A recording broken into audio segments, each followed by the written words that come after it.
Lembaga Dakwah Islam Indonesia, LDII, didirikan oleh Nur Hasan Ubaidah Lubis sekitar tahun 1951 di Desa Burengan Banjaran, Kediri, Jawa Timur. Pada awal berdirinya, kelompok ini dikenal dengan nama Darul Hadits yang berfokus pada pengajian tertutup dan pembinaan kelompok internal. Kemudian pada tahun 1968, nama Darul Hadits diubah menjadi Islam Jamaah, IJ. Kelompok ini semakin berkembang dan menyebar ke berbagai daerah. Namun pada tanggal 29 Oktober 1971, pemerintah Indonesia secara resmi melarang aktivitas Islam Jamaah karena dianggap menyimpang dan dapat mengganggu kerukunan umat beragama.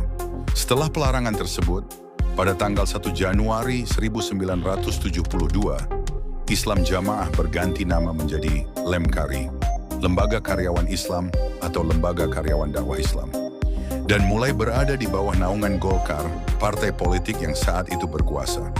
Upaya perubahan nama ini dilakukan sebagai strategi untuk mempertahankan eksistensi organisasi tersebut di tengah tekanan pemerintah.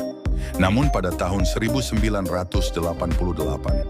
Lemkari kembali menghadapi tekanan, kali ini dari Gubernur Jawa Timur, Soelarso, yang secara efektif membubarkan kegiatan organisasi tersebut di wilayahnya.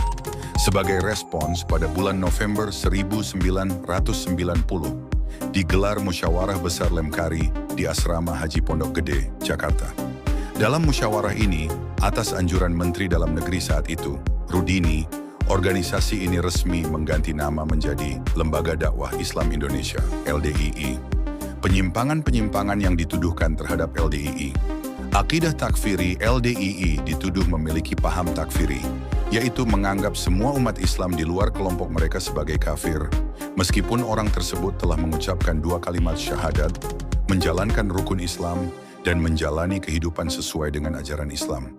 Jika seseorang belum memberikan baiat, sumpah setia kepada Amir, pemimpin mereka, maka dianggap belum sah sebagai Muslim. Kewenangan imam membuat syariat, baru imam dalam LDII dianggap memiliki hak untuk membuat aturan sendiri yang bahkan dianggap lebih penting daripada rukun Islam dan rukun iman. Salah satu contohnya adalah konsep 5 bab yang terdiri dari mengaji, mengamalkan, membela, sambung, jamaah. Taat kelima, prinsip ini menjadi standar wajib bagi anggota mereka. Surat Taubat LDI dikenal menerbitkan Surat Taubat, yaitu dokumen pengampunan dosa yang diberikan kepada jamaahnya, terutama menjelang bulan Ramadan. Surat ini diyakini sebagai tanda seseorang telah kembali ke jalan yang benar menurut versi mereka. Kewajiban infak kepada imam. Setiap jamaah diwajibkan memberikan infak sebesar 2,5% dari pendapatan, bukan kepada fakir miskin atau lembaga zakat resmi, melainkan langsung kepada imam mereka, tanpa transparansi penggunaan dana tersebut. Pembatasan akses ilmu dan literatur, LDII menetapkan bahwa ilmu agama yang sah hanya boleh dipelajari dengan metode mangkul, diterima secara langsung, musnad bersambung sanadnya, dan mutasyil tanpa putus sanad dari guru mereka. Jamaah dilarang keras membaca kitab-kitab atau mengikuti pengajian di luar kelompok LDII. Mereka hanya boleh mengaji kepada guru yang diakui oleh organisasi. Taqiyah dan kebohongan yang disengaja. Salah satu tuduhan paling serius adalah bahwa jamaah LDII diperbolehkan untuk berbohong, menipu, bahkan dengan sumpah, demi menutupi ajaran dan akidah internal mereka dari orang luar. Strategi ini disebut sebagai bentuk taqiyah, meskipun istilah tersebut lebih dikenal dalam konteks Syiah. Penyimpangan-penyimpangan lainnya.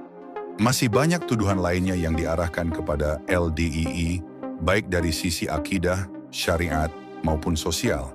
Beberapa di antaranya termasuk fanatisme terhadap kelompok, pengucilan terhadap keluarga yang keluar dari jamaah, dan penggunaan dalil-dalil yang dipahami secara eksklusif dan sempit.